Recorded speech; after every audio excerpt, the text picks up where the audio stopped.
Congratulations, you beat the high school system, but now you're off to college. Don't worry, I'm gonna make it easy for you. So I just graduated college with a bachelor's degree in public health. I had a 3.2 GPA and a 3.5 GPA in my major. Now I know what you're thinking, 3.2 GPA, it sucks.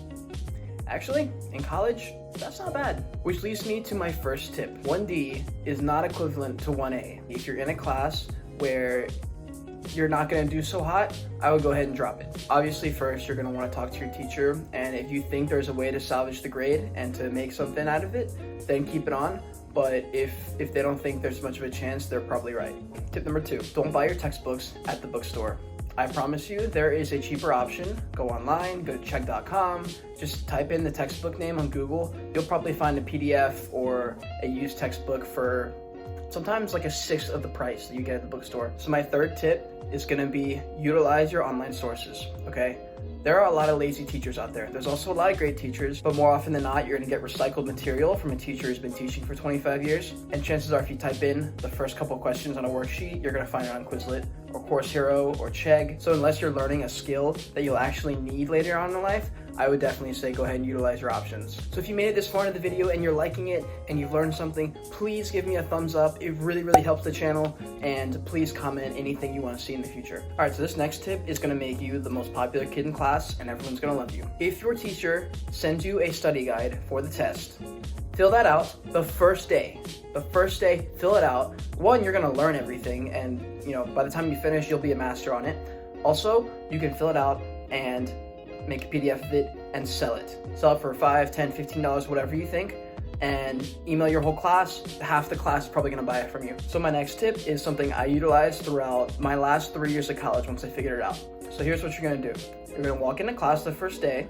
You're gonna show up 1.5 minutes early, so not too early, not right on time. You wanna be there when at least half the class is already inside so that you can see what you're working with, who you want to sit next to maybe, and you're going to go ahead and try your best to sit in the middle of the classroom, and then every single class period, you're going to answer at least 2 questions, and you're always going to ask one follow-up question to the professor. Every single class. This will build a great rapport with you and your classmates and your teacher, and if you need some kind of favor from your teacher, they're going to be a lot more receptive to what you have to say to them because they remember you talking in class. Okay, let's move on. So I know in high school, cheating on test day was just a way of life. It's what you did.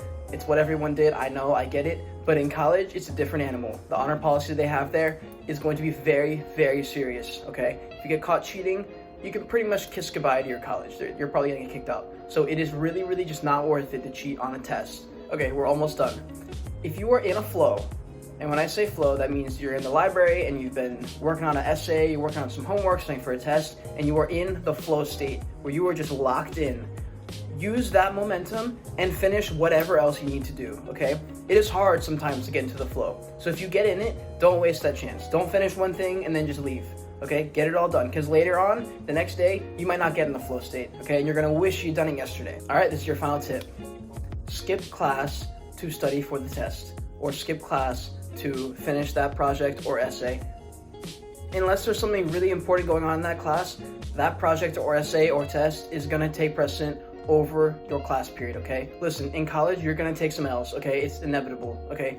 But choose them. Choose the L's to take and plan accordingly, and you'll be so happy you did. You can usually make up a classwork assignment or a homework or just email your teacher, but you cannot make up a test or essay. All right, so if you made it to the end of the video and you learned something, please consider subscribing to the channel. I have more videos coming out. Part 3 is coming up on Friday. It'll be mental health tips in college, so please stay tuned for that. And yeah, we'll see you later. Peace.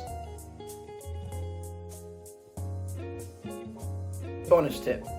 If you really vibe with a teacher or you think a teacher is really, really cool, at the end of the semester, go to them in person or email them and ask if they have any type of internship opportunity or research opportunities that they're doing, and try and hop on board with them, because that'll just make your experience a lot better. Internships, work experience, those are the things that employers are looking for after you graduate college. So set yourself up, and yeah, you'll be happy you did.